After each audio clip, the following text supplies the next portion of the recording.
আসসালামু আলাইকুম সবাইকে। আশা করি সবাই ভালো আছেন এবং সুস্থ আছেন। আমিও আলহামদুলিল্লাহ ভালো আছি এবং সুস্থ আছি। তো আবারও বেশ কিছুদিন পর আমি একটা ভিডিও নিয়ে আসলাম।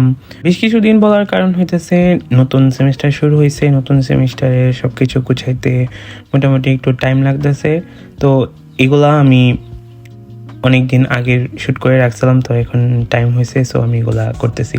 তো রিসেন্টলি আমরা হইতেছে Washington DC National Museum of Natural হিস্টোরিতে ভিজিট করতে গিয়েছিলাম। এটা পৃথিবীর অন্যতম একটা বৃহৎ এবং বৈচিত্র্যময় প্রাকৃতিক ইতিহাসের ঘেরা জাদুঘর, যেখানে গেলে আপনি দেখতে পারবেন ফসিল হল, ডাইনোসরের কঙ্কাল, হোপ ডায়মন্ড, ইনসেক্ট জু এবং বিজ্ঞানীরা যে গবেষণা করতেছে এর সব কিছু।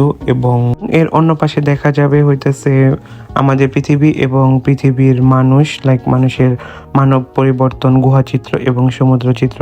তো এই পাশের ওশান হলটাতে হইতেছে একটা তিমির যে স্কেলিটন আছে ওইটা পুরাটা দেখা যাইতেছে। এবং জাদুঘরের আরেকটা পাশে দেখা যাবে হইতেছে সেটা হলো লাইভ ইনসেক্ট জু। তো এইদিকে আমাদের রাদিয়া কি বলে আমরা ওইটা একটু শুনি। মনে করো যে এটা হচ্ছে নর্দার্ন শর্ট ফিশ স্কুইড, এটা ভাজি করে মানে ওর হলুদ পরিচে খাইতে কি মজা লাগলো।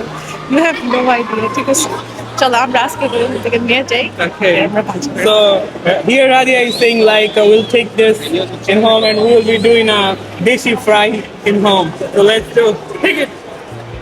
আচ্ছা যাওয়ার সময় নি ব্যাপারটা ছিল ওশান হল।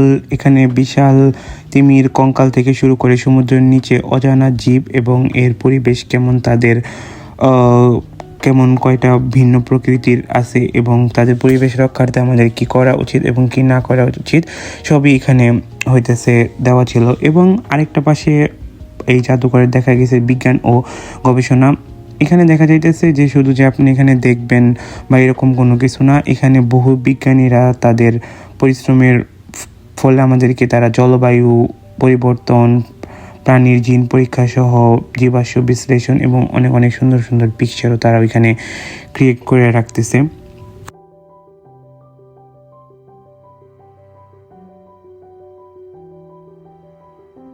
এটা ছিল আরও একটা ইন্টারেস্টিং পার্ট, আফ্রিকান বয়েজ। আজকের আফ্রিকা যেমন প্রযুক্তিতে অনেক বেশি এগিয়ে এবং ব্যবসা বাণিজ্যতে তারা খুবই বেশি উন্নত, যা আমরা নতুন প্রজন্ম হিসেবে সোশ্যাল মিডিয়া বা ডিজিটাল প্ল্যাটফর্মে দেখে থাকি। কিন্তু এই আফ্রিকান বয়েজ আমাদেরকে মনে করিয়ে দেয় সংস্কৃতি কোনো এক জায়গায় আটকে থাকে না, তা বদলে যায়, বাঁচে আর ভবিষ্যতের দিকে এগিয়ে চলে।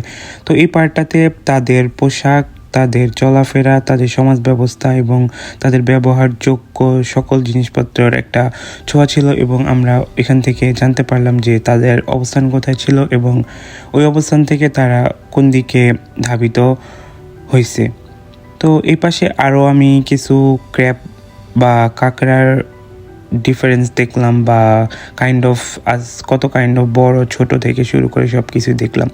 তো আমি যেটার কথা বলতেছিলাম এই ফসিল ল্যাবটা, তো এখানে দেখা যাইতেছে যে মানুষ শুধু দেখতে আসবে বা ঘুরবে এরকমও না, এখানে অনেক মানুষের হইতেছে কর্মসংস্থানও হয়েছে।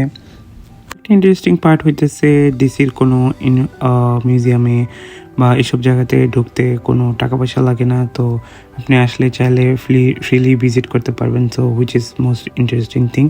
তো এদিকে আস্তে আস্তে আমরা মানব জাতি বা আমাদের যেই গ্রুপটা আছে ওই গ্রুপের দিকে গেলাম। তো এখানে মূলত স্তন্যপায়ী যারা আছে তাদের যে বিবর্তন এবং তাদের ইন্টারনাল বডির যে স্ট্রাকচার, কোন রিজিয়ন থেকে আসলে কেমন বডি স্ট্রাকচার হয়, তারপরে হিউম্যান বডির ফুল স্কেলিটন, এদিকে আমাদের সব কিছু আমরা দেখতে পারলাম। তো ওভারঅল আমার কাছে মনে হয় যে এই মিউজিয়ামটা ঘুরতে হলে আমাদের প্রচুর পরিমাণে সময় নিয়ে যাওয়ার দরকার ছিল। যদিও আমরা 1.5-2 ঘন্টার মতো ঘুরে এখানে আমি কিছুই করতে পারিনি। একটা সেকশনে ঢুকাই অলমোস্ট 1-2 ঘন্টার মতো চলে গেছে। কোনো কিছু জাস্ট আমরা ভিজিট করছি, জাস্ট একটু পড়তে গেলে দেখা গেছে যে আমরা টাইম পাইতেছিলাম না।